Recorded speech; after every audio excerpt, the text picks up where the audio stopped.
보른 체하고 엄한 소리로 그들에게 말하여 이르되 너희가 어디서 왔느냐 그들이 이르되 곡물을 사려고 가나안에서 왔나이다.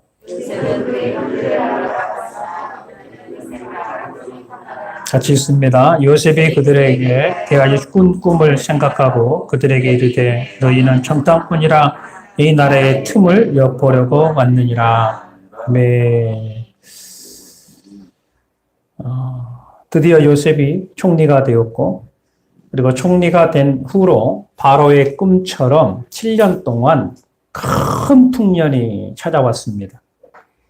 그래서 요셉은 하나님께서 준 지혜를 가지고 각 도처에 저장고를 만들고 그 저장고에 많은 곡식들을 채워 넣었습니다. 이 저장고의 이름을 영어로 하면 스토리지라고 이야기를 해요. 그래서 우리 비전센터 이름이 스토리지예요. 저장고, 하나님이 주신 곡식들. 곡식들을 채워주는 그 이유가 뭐냐면 베풀기 위해서, 나눠주기 위함이죠. 그 후에 온 땅에 다시 기근이 찾아왔습니다. 그런데 그 기근이 얼마나 컸던지 야곱이 있는 가나안 땅까지 기근이 임했다라고 했어요.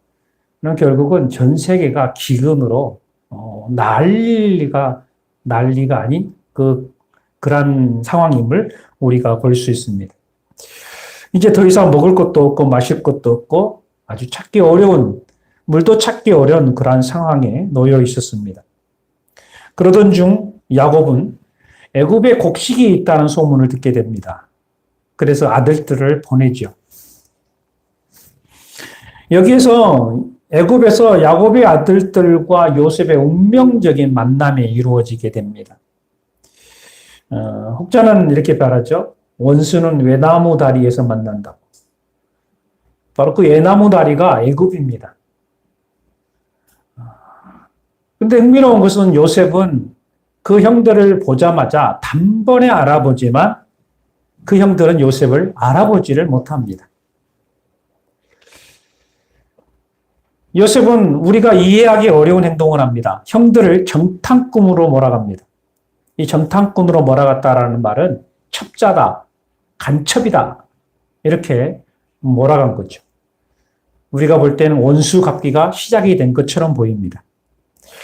여기서 생각하고 우리가 말씀을 보려고 하는 것은 왜 요셉은 이와 같이 행동을 했을까?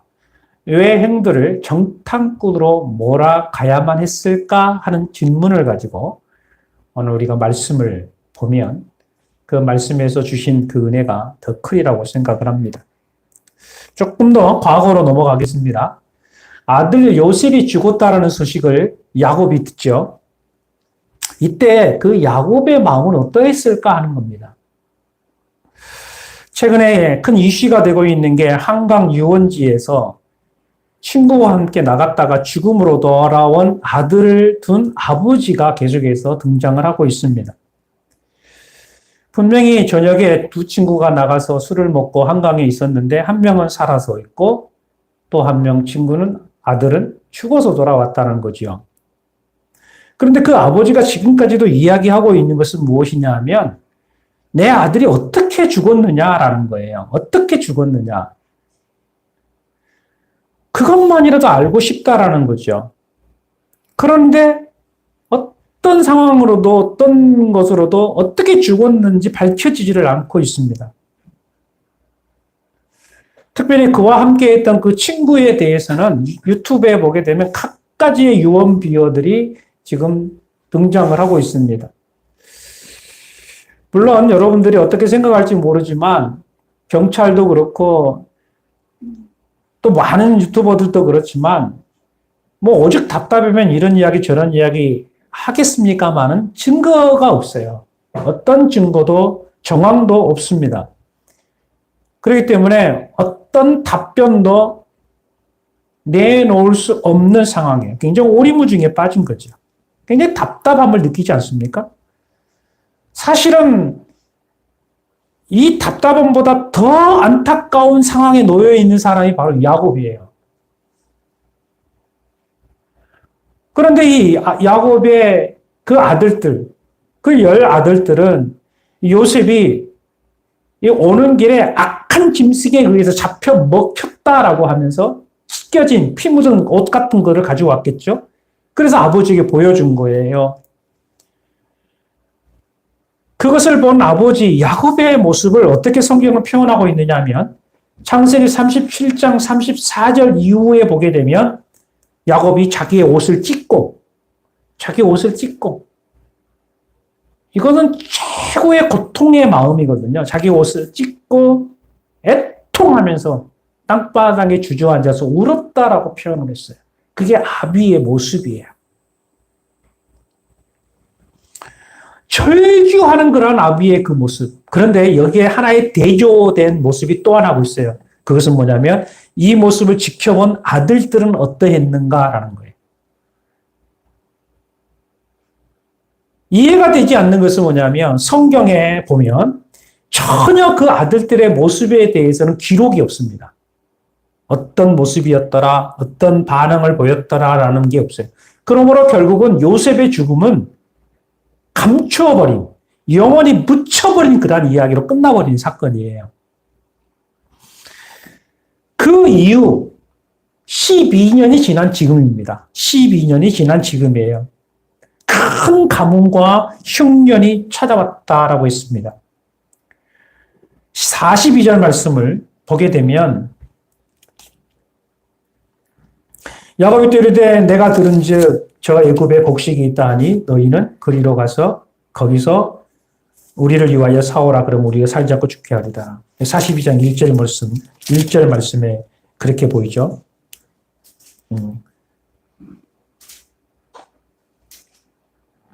42장 1절 2절 말씀 보면 내가 들었는데 제 애굽에 곡식이 있다 하니 너희는 그리로 가서 거기서 우리를 위하여 사오라. 그러면 우리가 살고 죽지 아니하리라. 여기서 보면 야곱이 했던 말 중에 이 내용이 있어요. 2절에 보면 우리가 살고 죽지 아니하리라 라는 단어가 있어요. 저는 이 말씀을 묵상해 보면서 어떤 생각을 했느냐 하면 사실 이 가뭄 때문에 지금 현재 야곱이 고통을 당하고 있잖아요. 그렇죠? 그래서 내가 살고 죽지 아니하리라는 이 말은 어쩌면 아들을 잃은 아비의 마음이 그 속에 포함되어 있지 않은가 하는 생각을 가져요. 그렇게 사랑했던 그 요셉이 죽었다라는 그 마음이 12년이 지났음에도 불구하고 잊혀지지 않는 거죠. 그래서 결국은 죽지 못해 사는 마음이에요. 이 맛을 지금 함께 이 성경은 이거를 가뭄이라는 그 메시지와 함께 우리의 그 야곱의 심정을 보여주고 있다라는 이야기예요. 그런 상태에서 1절에서 그때의 야곱이 애굽에 곡식이 있음을 보고 아들들에게 이르되 너희는 어찌하여 서로 바라만 보고 있느냐? 우리를 위하여 사오라. 그러면 우리가 살고 죽지 아니하리라. 이것은 이거와 같은 거죠. 10 아들들에게 보면서 야 너희들 지금 봐라. 지금 우리가 곡식이 없어서 죽을 지경인데 왜 가만히 있느냐? 아무것도 하지 않고 가만히 있느냐라는 아버지가 아들들에게 대한 어떤 그 속탄 마음을 설명을 하고 있는 거예요. 이 말의 의미 속에는 또 이런 마음도 포함이 되어 있는 거죠. 야, 니네들이 형이 돼가지고 요셉이 죽는 것을 가만 보고만 있었어? 이런 것 같이 지금 분노의 마음까지 포함되어 있는 것을 우리는 엿볼 수가 있어요. 여튼 이 일로 인하여서 10 아들들을 애굽으로 보냅니다. 자, 아들들은 아버지에 의해서 지금 어디로 갑니까? 애굽으로 가죠. 애굽으로 간 이유가 뭐죠? 살기 위해서 애굽으로 가는 거예요. 그런데 여기서 아주 흥미로운 것은 뭐냐면 아들들은 아버지에 의해서 살기 위해서 애굽으로 내려갔다고 한다면 과거 요셉은 어떻게 되죠? 요셉은 형들에 의해서 어디로 가요? 죽기 위해 애굽으로 내려가요. 이게 지금 비교가 되고 있는 거예요. 10 형제들은 살기 위해서 애굽으로 내려가고 요셉은 죽기 위해 형들에게 팔려서 애굽으로 내려가는 장면이에요. 그렇다면 애굽까지의 가는 길은 어느 정도였을까? 한마디로 말해서 이집트에서 이스라엘까지 걸어가는 길이거든요. 이것은 도저히 갈 수가 없어요. 차로 몇 시간을 가야 되면 8시간 이상을 가야 되는 그 길이거든요.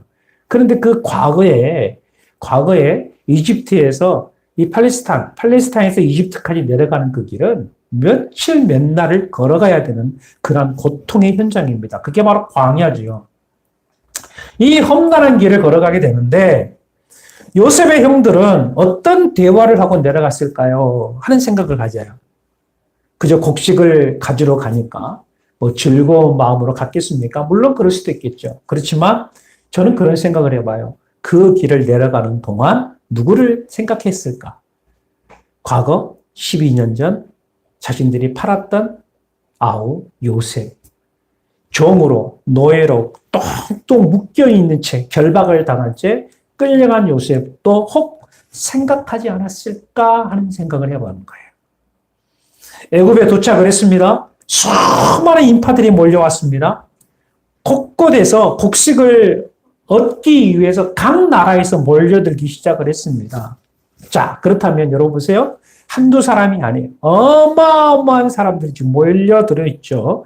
이렇게 많은 인파 가운데 요셉과 형들이 만날 수 있는 확률은 몇 %인 것 같습니까? 요셉과 형들의 만날 확률은 몇 %일 것 같아요? 더군다나 요셉의 형들은 가나안 이방 족속들입니다. 이방인들이죠. 자, 이방인이 총리를 만난다라는 게 여러분 이해가 될까요? 여러분 같으면 우리나라 총리 만날 수 있어요? 한 분로? 전화해가지고 총리님 잠깐 갈게요. 잠깐 만나주세요. 만날 수 있어요? 우리 구에 있는 송파구의 국회의원도 그냥 만날 수 있을 것 같아요. 그렇다면 여러분 생각이 좀 그렇지 않아요? 어떻게 이 만날 수 있는 확률이 우리의 상상을 보면 항상이 안 되는 거예요. 만날 수 있는 확률은 거의 없다라고 말할 수 있어요. 그런데 재밌는 거는 이 요셉과 형들이 만나는 거예요. 만나는 거예요. 더 웃긴 것은 뭔지 아세요? 그 많은 인파 가운데 총리인 요셉이 형들을 단번에 알아봤다는 거예요. 단번에 알아봤다는 거예요. 그 많은 사람 가운데 단번에 알아봤다. 여러분 이거를 성경은 그냥 간단하게 넘어가 버리기 때문에 우리는 또 생각을 간단하게 하면은요 그냥 간단하게 만났구나라고 끝나요. 근데 여기에서 생각해 볼 필요가 있어요. 뭐냐 하면 어떻게 요셉이 그 많은 인파들 가운데 형들을 단번에 알아볼 수 있었을까 하는 거예요. 신약성경에 보게 되면 집을 나간 탕자 아들에 대한 이야기가 나옵니다. 둘째 아들이 제사를 가지고 나갔죠. 화랑방탕한 시간을 보내고 가뭄이 찾아와요. 그때도 가뭄이 찾아왔어요. 일거리가 없어서 먹기 위해서 돼지 우리 들어가서 돼지 치우는 일을 하면서 돼지가 먹는 음식을 먹었어요. 그 음식을 먹고 그리고 아버지 집으로 돌아오잖아요. 그렇죠? 돌아올 때에 성경은 뭐래요? 아들이 아버지를 알아봐요. 아버지가 아들을 알아봐요. 성경에 보면 이렇게 표현했어요. 상거가 뭔데? 이 말은 상거가 뭔다라는 멀리 저 개미만하게 쫙하게 보여있는 그 거리. 그 상거가 뭔데? 아들인 줄 알고 아버지가 달려나가요. 자, 여러분, 이 모습 보면 어떤 모습인가요? 저 상거가 먼 곳을 아버지가 바라봤다는 말은 우연하게 봤다는 말이에요? 아니면 매일같이 쳐다봤다는 이야기예요? 그래, 맞아요. 그게 아버지의 마음이에요. 매일같이 쳐다본 거예요. 집 나간 아들이 돌아오기만을 매일같이 문을 닫아놓고 문을 열어놓고 그것만 쳐다봤다는 거예요. 그때마다 아침부터 저녁까지 그것만 보는 거예요. 혹시나. 여러분 지금 요셉이 형들을 알아봤다는 그 의미가 바로 이 의미거든요. 가뭄으로 인해서 고통당하면 혹시나 우리 형이나 혹시나 우리 형제들이 오지는 않을까 하는 마음을 가지고 그 많은 인파들 가운데도 오직 초점을 가지고 그거를 쳐다봤다는 거예요. 쳐다봤다. 여러분 우리는 예수님을 대할 때에 요셉을 꼭 이야기해요. 그러면서 요셉을 이야기하면 꼭 예수님을 이야기해요. 그래서 요셉을 예수님의 그림자다 표현합니다. 이 모습 속에서 예수님의 모습이 보이지 않습니까? 쳐다보는 거예요. 계속 찾는 거예요. 그러니 요셉은 그 많은 인파 가운데 바로 12년 동안 그렇게 그리던 형들이 보이는 거예요. 단번에 알아봤어요. 근데 아이러니하게도 형들은 요셉을 알아보지를 못해요. 알아보지를 못해요. 자, 요셉이 형들을 알아봤습니다. 어떻게 행동합니까? 예상 밖의 행동을 합니다. 그들을 불러놓고는 저들이 정탐꾼이다라고 이야기하는 거예요. 몰아붙이기 시작해요. 저를 정탐꾼이다! 이야기하는 거예요. 자, 이러고 보세요. 지금 아무도 아닌 사람, 그냥 일반 시민이 정탐꾼이다 하면 주변 사람들이 두리번두리번 했을 거란 말이죠. 그렇죠? 그런데 총리가, 일개 총리가 정탐꾼이다! 라고 하면 어떻게 됐을까요? 우리가 우리 조금 생각하면서 그림을 그리자고요. 총리가 저들은 정탐꾼, 간첩이다! 라고 하면 어떻게 될까요? 그 주변에 무장한 군사들이 있지 않았겠어요? 그 무장한 군사들이 달려들어서 어떻게 했을까요? 그들을 에워싸고 창으로, 칼로 이용하면서 했겠죠. 그 분위기는 아주 살벌한 분위기입니다. 죽일 듯이 유혹이 있는 그러한 시간이 되는 거예요. 형들은 얼마나 놀랬고 얼마나 두려웠겠습니까? 무릎을 꿇었습니다. 땅에 머리를 조아렸습니다. 우리는 정탐꾼이 아닙니다. 이랬겠죠. 막 두렵고 떨림으로. 정탐꾼이라고 몰아붙였던 요셉의 행동을 바라볼 때에 여러분 이런 생각 들잖아요. 쌤통이다. 그러면서 얹힌 그냥 확 내려간 것처럼 보이지 않습니까? 야, 속이 시원하다. 원수는 원수로, 칼은 칼로 갚아야 한다고. 여러분 지금 요셉이 지금 원수를 갚는 것처럼 지금 보이고 있잖아요. 그죠? 그렇다면 이 요셉의 행동을 우리가 보면 율법에 보게 되면 원수는 원수로 갚으라 그래서 칼은 칼로 갚으라 그랬거든요. 이게 율법이에요, 율법. 그런데 예수님은 율법을 깨트렸어요. 원수를 사랑하라고 가르친 거거든요. 이 원수를 사랑하라는 거예요. 자, 그렇다면 요셉을 우리가 해석하면 요셉은 예수님의 그림자라고 그랬잖아요. 그렇다면 요셉은 어떻게 행동을 해야 합니까? 율법대로 지금 원수를 갚아야 됩니까? 아니면 원수를 사랑해야 됩니까? 그런데 지금 현재 요셉의 행동은 우리가 이해가 안 되는 거예요. 원수를 갚는 것처럼 보이고 있단 말이죠. 이거를 조금 더 우리가 생각해 보면 이렇게 생각해 볼 수 있어요. 만약에 원수를 사랑해라 라는 주님의 말씀처럼 만약에 요셉이 보자마자 형들에게 달려가서 형! 그러면서 내가 바로 요셉입니다. 내가 요셉이다! 이렇게 했다라고 한다면 여러분 과연 어떻게 됐을까? 우리 여기에서 조금 더 고민을 해야 돼요. 어떤 고민을 해야 되냐면 성경에 보게 되면 뉘우침이라는 단어를 많이 써요. 뉘우침. 이 뉘우침이라는 것이 있어요. 이거를 다른 말로 표현하면 회개라는 의미예요. 진정한 뉘우침, 진정한 회개는 뭐냐 하면 탕자의 비유, 조금 전에 설명했던 것처럼 탕자의 비유에서 드러나요. 그 비유는 뭐냐면 탕자는 집에서 아버지 재산을 가지고 나가잖아요. 그것이 잘못된 건지 몰랐어요. 근데 언제 알았느냐? 가뭄이, 배고픔이 찾아와서 돼지 우리에서 돼지 음식을 먹고 그 마지막 바닥에서 있을 때 비로소 뉘우치는 거예요. 내가 왜 그랬을까? 하면서 내가 왜 이었을까? 내가 왜 그랬을까? 그러면서 자기 집에 있는 하인도 나보다는 나을 것. 그래, 내가 다시 아버지 집으로 들어가야 되겠다. 아버지 아들이 아니라 하인이 되더라도 내가 아버지 집으로 돌아가야 되겠다라고 뉘우쳐서 집으로 돌아가는 것. 바로 이것이 뉘우침이거든요. 이게 뉘우침이에요. 근데 만약에 이 요셉이 이러한 것들 아무것도 없어요. 아무것도 없이 그냥 아무런 이러한 상황이 없이 형들을 용서하고 받아들였단 말이죠. 형들이 회심도 없고 돌이킴도 없이 그냥 요셉이 그냥 사랑으로 딱 받아들였어요. 형들에게 찾아가서 형 용서해. 내가 형들 용서할게. 형들 내가 이해해. 그렇게 했다고 한다면 요셉의 형들은 어땠을까요? 12년 전에 이미 요셉을 이렇게 미워했었고 팔았잖아요. 그죠? 그런데 총리가 되어 있는 그 요셉 볼 때 놀랄 수밖에 없었고, 또 그 요셉이 아무런 대가 없이 원수 갚는 것도 없이 나를 무조건 용서하고 사랑해 준다고 하니까 어떤 마음을 받아들였겠어요? 마음 편하겠어요? 마음 편할까요?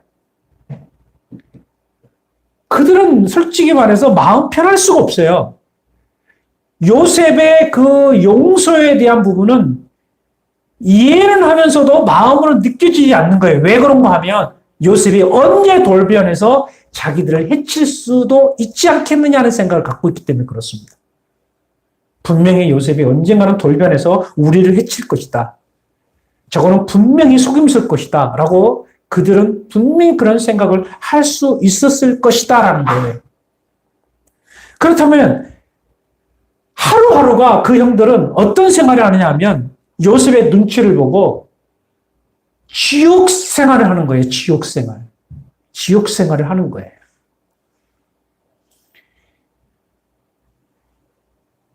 그렇다면 이 부분을 해결하기 위해서 어떤 것이 필요할까라는 거예요. 어떤 것이 필요할까? 분명히 요셉의 마음도 치유가 되어져야 되고 요셉의 형들의 마음도 치유가 되어져야 돼요. 그래야 온전해질 수 있는 거거든요. 오늘 본문 말씀 다시 한번 볼까요? 12절, 13절 말씀 같이 봅니다. 12절, 13절. 시작. 요셉이 그들에게 이르되 아니라 너희가 이 나라의 틈을 엿보러 왔느니라. 그들이 이르되 당신의 종 우리들의 12형제로서 가나안 땅 한 사람의 아들들이라. 막내 아들은 오늘 아버지와 함께 있고 또 하나는 없어졌나이다. 여러분 생각지도 않는 말들이 여기서 튀어나와요. 요셉이 형들에게 정탐꾼이다 라고 말을 했을 때에 우리는 정탐꾼이 아닙니다 라고 말을 하면서 그 형들의 입에서 어떤 말이 나오느냐 하면 이 말이에요. 우리는 가나안에 12형제가 있는 한 아버지의 12형제가 있는 사람들입니다. 자신들의 정체성 그대로 드러내죠. 그런데 막내 아들은 지금 현재 아버지와 함께 있고 또 한 명은 어떻게 되나? 없어졌나이다 라고 이야기를 하고 있어요. 없어졌나이다.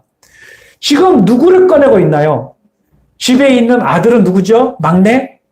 베냐민이고 없어진 아들은 누구예요? 지금 요셉을 꺼내고 있는 거예요. 그런데 한 명은 없어졌나이다 라는 단어인데 새 번역 성경에 보게 되면 이렇게 표현했어요. 잃었나이다 라고 표현했어요. 근데 또 다른 성경을 보게 되면 죽었나이다 라고 표현했어요. 그럼 한 명은 없어졌거나 죽었거나 잃어버린 아들로 표현을 하고 있다는 거죠. 그런데 사실 여러분, 지금 한 아이가 없어진 건가요? 명확하게 설명을 한다면 어떻게 됐나요? 한 아이는 우리가 팔아 넘겼나이다가 맞겠죠. 그런 형들은 없어졌나이라는 말로 그냥 넘어가고 있어요. 그럼에도 불구하고 여기까지 꺼낸다는 것은 그 형들에게 굉장한 용기가 있었다는 거예요. 아버지를 속였고 12년 동안 자기 자신들을 속였던 그 마음속에 요셉을 생각했고 그 요셉을 지금 현재 기억하고 있다는 그 자체가 굉장히 충격적인 거예요. 뿐만 아닙니다. 21절 말씀 볼까요? 21절 말씀 같이 읽어봅시다. 시작. 그들이 서로 말하되 우리가 아우의 일로 말미암아 범죄하였도다. 그가 우리에게 애걸할 때에 그 마음의 괴로움을 보고도 듣지 아니하였으므로 이 괴로움이 우리에게 임하였도다. 아멘. 여기서 우리가 아우의 일, 누구예요? 요셉의 일로 인하여 범죄했다라는 단어가 나와요. 드디어 나와요. 우리가 요셉을 팔았던 그것이 범죄, 죄를 지었다라는 거예요. 이제까지 한 번도 그것이 범죄임을 그들은 깨닫지 않았어요. 그런데 그것이 범죄였음을 드러내고 있는 것을 보여줍니다.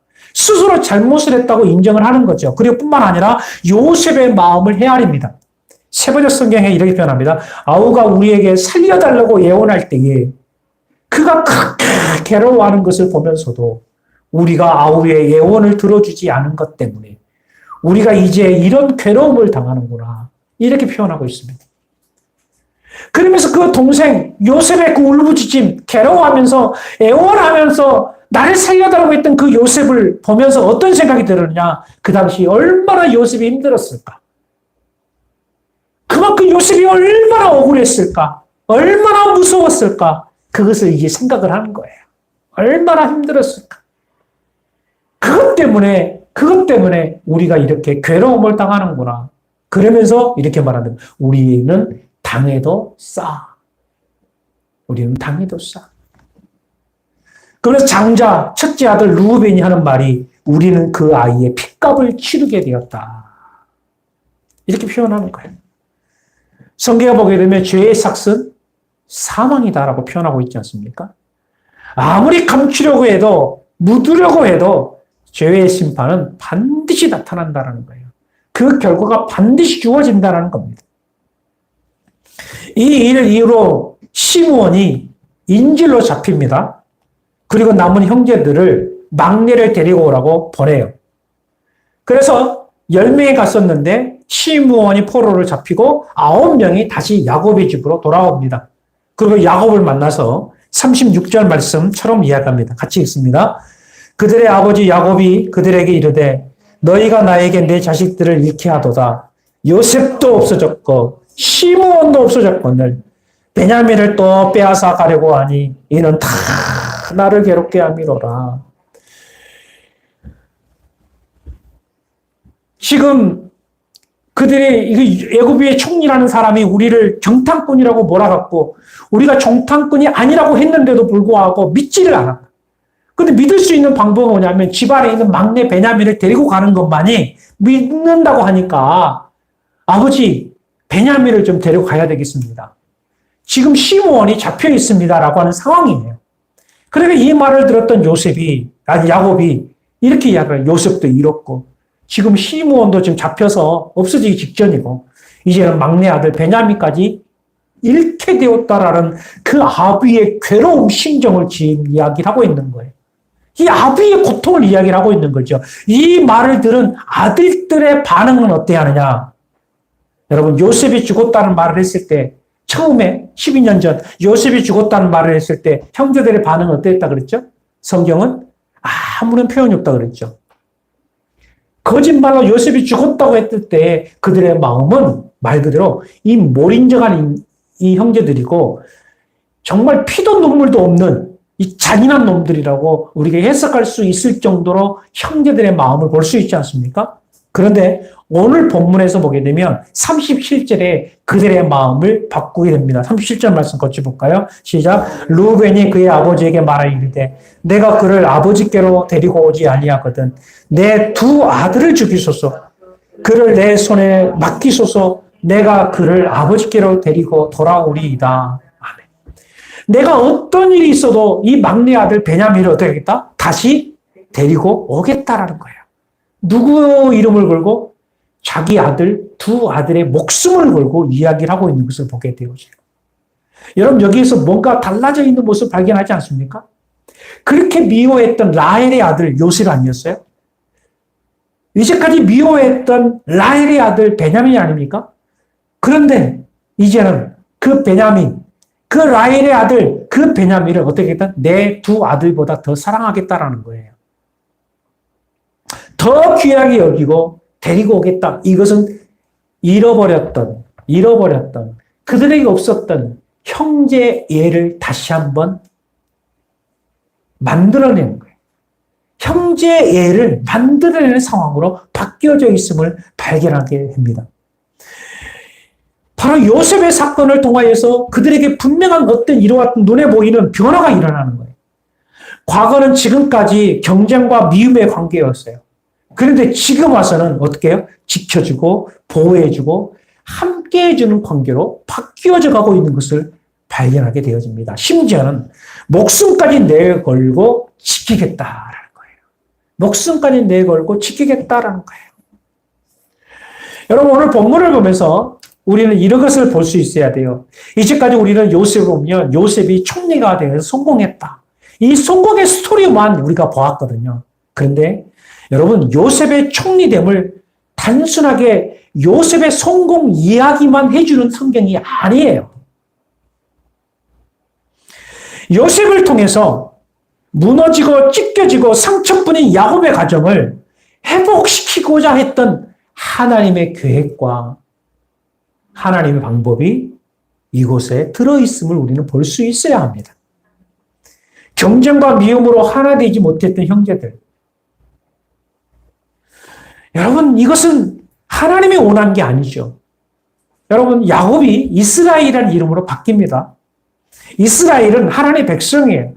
그리고 이스라엘의 그 12자녀를 통하여 12민족이 이루어져요. 이것을 성민이라고 표현합니다. 하나님의 백성들. 그렇다면 하나님의 백성들은 어떤 관계여야 되느냐? 하나님의 백성들은 하나 되어 있어야 돼요. 그래서 에베소서 4장 3절에 보게 되면 평안에 매는 줄로 성령이 하나 되게 하신 것을 힘써 지키라라고 말씀을 하고 있어요. 이스라엘 백성들, 이스라엘 민족은 바로 하나된, 사랑으로 하나 되어져 있는 공동체가 되어 있어야 된다는 거죠. 그런데 지금까지 이 12형제들은 어떻게 됐어요? 그러하지 못했다라는 거예요.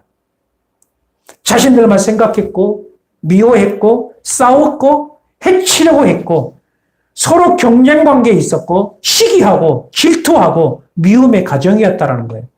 이것이 지금까지 야곱의 가정이었고, 지금까지 이스라엘 가정이었어요. 그런데 우리 하나님께서는 그 가정을 회복시키기를 원하셨다는 거예요. 누구를 통해서? 요셉을 통해서. 그래서 오늘 보면 요셉을 통해서 비로소 하나가 되어지고 있는 거예요. 요셉을 통해서 비로소 이 가정들이 만들어져 가고 있는 것을 보게 되어집니다. 사랑하는 성도 여러분, 우리는 오늘 본문을 보면서 우리라는 공동체를 한번 돌아볼 필요가 있어요. 우리라는 공동체는 어떠한가? 가정이라는 공동체는 어떠한가? 부부라는 공동체는 어떠한가? 형제, 자매들 간의 화목 얼마나 하고 있는가? 가정이나 가문이 얼마나 화목하고 있는가? 더 나아가서 신앙적인 교회라는 공동체가 화목하고 있는가에 대한 부분을 성경은 우리에게 질문을 던지고 있다는 거예요. 성경의 결론은 뭐냐면 우리는 서로 경쟁하고 있는 상대가 아니라는 것입니다. 경쟁할 이유도 없고 경쟁할 대상자가 아니라는 이야기입니다. 성도 중 누구 하나 잘 되면 시기하는 관계가 아니라 진심으로 축하해주고 축복해주는 관계여야 한다는 거예요. 누군가가 헌신을 하게 되면, 누군가가 먼저 헌신을 하게 되면 칭찬해주고 손잡아주고 격려해주면서 야, 내가 하지 못하는 것을 대신 이렇게 해줘서 너무너무 고맙다. 너무너무 고맙다. 정말 감사하다. 그것을 보면서 나도 조금이라도 십시일반 함께 하겠다. 서로 으쌰으쌰 해주고 서로 잘한다고 고맙다고 이렇게 서로 간에 격려해주는 관계가 바로 하나님의 성민의 관계여야 된다라고 성경은 말씀하고 있는 거예요. 여러분, 교회가, 공동체가 어떤 공동체 안에서도 미움과 원망과 시기와 질투, 이 경쟁의 관계가 있게 되면 그것은 언제나 그들의 마음에 지옥이 될 수밖에 없는 거예요. 하나님께 예배하는 그 장소, 교회도 지옥이 될 수밖에 없어요.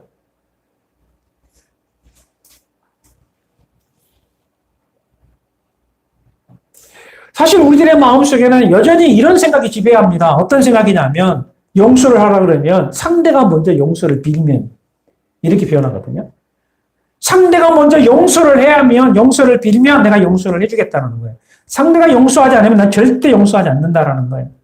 여러분, 말이 맞아요. 그것도 맞을 수 있어요.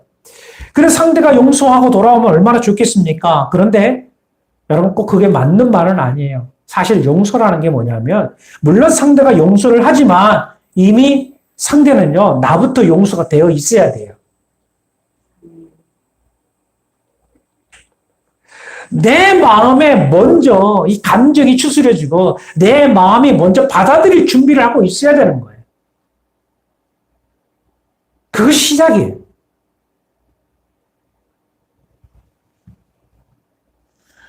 여러분, 우리 예수님은 언제나 우리를 사랑하시는 분이에요. 여전히 사랑하시는 분이에요. 예수님은 언제나 우리들의 마음, 우리를 향한 마음이 열려 있어요. 그래서 탕자의 비유가 아버지를 통해서 보여주는 상가가 뭔데 참 멀리를 늘 쳐다보면서 있는 거예요. 쳐다보면서. 어떤 사람들이 이렇게 표현해요. 왜 쳐다보고 있었느냐고. 아버지가 찾으러 나가면 됐지. 여러분, 아버지가 찾으러 나가도 돼요. 하인을 불러다가 야, 둘째 아들 데리고 와. 아버지가 용서했으니까 그냥 오라고 해 라고 할 수도 있는 거 아니에요. 그죠? 그런데 아버지는 그 조치를 취하지 않았어요. 그저 문 열어놓고 멀리서 돌아보고만 있었어요. 이게 뭐예요? 아버지 마음이에요. 여러분 이게 무슨 말인지 아세요? 하나님께서는 우리를 사랑하시는데 우리를 용서하시는데 뭐하냐? 돌이키고 돌아오기만을 기다리는 거예요. 돌이키고 돌아오기만을 기다리는 돌이키고 돌아오기만을 기다리시는 그 마음을 보는 거예요.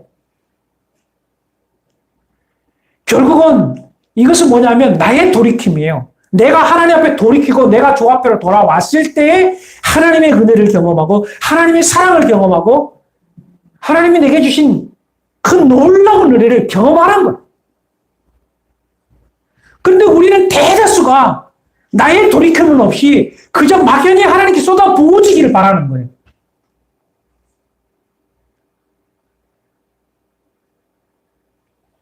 여러분 우리는 신앙의 착각해서는 안 돼요. 이것이 바로 신앙의 질서거든요.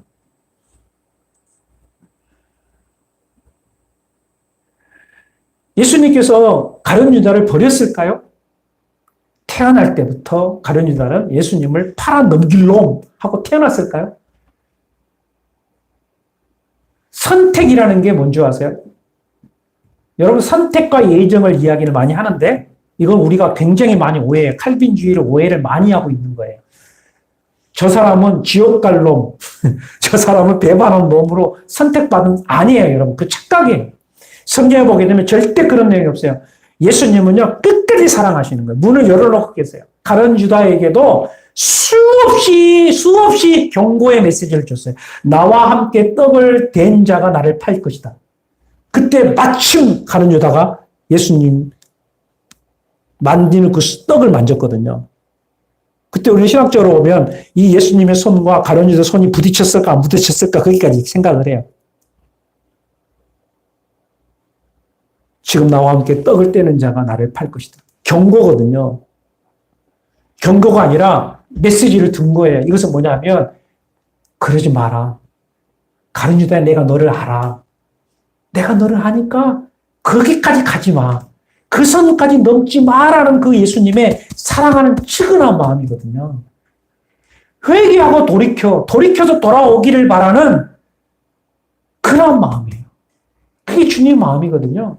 오늘 요셉을 통해서 주는 마음이 그거예요. 정탐꾼이다 했던 그 마음은 그 뉘앙스 속에서는 그 수많은 인파 가운데 단번에 형들을 알아봤다는 그 의미가 기다렸다는 거예요. 기다렸다는 거예요. 기다렸다. 성경에 보게 되면 그가 꿈을 생각하면서 기다렸다라고 했거든요. 꿈을 생각하며. 여러분 우리 하나님은 우리 주님은 지금도 우리를 기다리고 있는 거예요. 은혜의 자리로 돌아오기를 하나님의 그 사랑의 자리로 돌아오기를 그렇게 돌아오기를 기다리고 있는데 우리에게 필요한 게 뭐냐면 내가 돌이키고 하나님께로 돌아가는 거예요. 돌이키고 우리가 변해야 되거든. 형들이 조금씩 변했던 것처럼 조금씩 변하는 것처럼 우리도 변해져야 돼요. 그래서 하나님을 향한 마음이 변하는 거예요. 교회를 향한 마음이 변하는 거예요. 헌신에 대한 마음이 변하는 거예요. 그래서 중직들이 귀하게 중직이 되어서 주 앞에 사용받는 이유가 뭐냐면 처음 초신자들은 아무것도 몰라요. 그냥 받을 줄만 알지. 교회에서 주면 주는가 보다. 그래요. 그런데 신앙생활 하다 보면 그 하나님의 은혜가 커서 헌신이 되어져 가는 거예요. 더 많이 헌신하는 거예요. 그래도 헌신에 대한 기쁨이 생기는 거예요. 이 중직이 돼서 당연한 게 한 게 아니라 당연히 내가 안수 집사이기 때문에 내가 장로이기 때문에 목사이기 때문에 헌신하는 게 아니라 아니에요, 여러분. 그게 아니에요. 당연한 게 아니라 하나님의 은혜를 그만큼 깨달은 거예요. 그만큼 깨달아서 그 은혜에 감사해서 하나님이 헌신하는 거예요. 그게 변화거든요. 그게 변화거든요. 교회라는 게 바로 그거예요. 하나님의 은혜를 체험하며 체험할수록 깨달아지는 거고 내 자신이 변화돼요. 내 것이 가장 소중했던 사람이었는데 하나님의 은혜를 생각하며 생각할수록 그 은혜를 깨달을수록 너무너무 좋아서 나도 모르게 내가 가장 사랑했던 거, 내가 아꼈던 거 하나님께 막 들려지는 거예요. 이게 변화예요. 이게 돌이킴이에요. 요셉을 통해서 우리에게 주신 게 바로 그거예요. 하나님 성도, 우리 자신을 한번 돌아볼 필요가 있어요. 나는 어떠한가? 나는 얼마나 하나님의 사랑을 깨닫고 하나님의 은혜 안에서 내 자신을 돌이키며 변화의 그 삶을 살아가고 있는가? 이게 바로 성도의 거듭남. 이것을 성화되어져 간다라고 성경을 용어로 설명하고 있어요. 저와 여러분, 주님이 정말로 바라시는 정말 멋진 사람들이 되어져서 이 다음 장에서 보겠지만 이 요셉과 그 형들이 껴안고 눈물을 흘릴 때 그 장면, 그것은 정말 마음의 변화가 되어졌을 때만 가능한 거예요. 저와 여러분이 주님 앞에 이와 같이 변화되어서 주 앞에 가게 되면 주님의 그 사랑, 엄청난 그 사랑을 여러분이 더 크게 받게 될 줄로 믿습니다. 이 말씀을 생각하면서 우리 함께 기도합시다. 나는 어느 자리까지 와 있는가, 나는 어떤 자리에 와 있는가를 생각하면서 이 시간에 간절한 마음으로 기도하십시다. 주님, 더 주님을 사랑하게 하시고 정말 주님의 은혜를 더 깊이 깨닫고 주님의 은혜가 깊숙한 곳으로 들어가게 하여 주옵소서라고 함께 기도합시다. 거룩하신 하나님 아버지의 사랑을 주심으로 감사합니다. 우리 안에 거룩하신 사랑으로 생명을 것에 있도록 도와주시고 주님 안에 모든 은혜의 삶을 할 수 있는 것이고 주님 기뻐하신 하나님 시원에 말씀을 받을 수 있도록 기여 도와주시옵기를 간절히 바랍니다. 주님의 그 은혜, 주님의 은혜, 그 은혜에 돌이키고 아버지께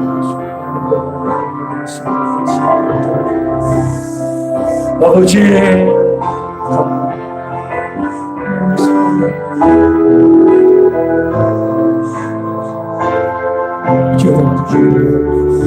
더 주님을 사랑하게, 더 주님을 더 주님을 이해하게 도와주시고 주님을 위해 사랑하시는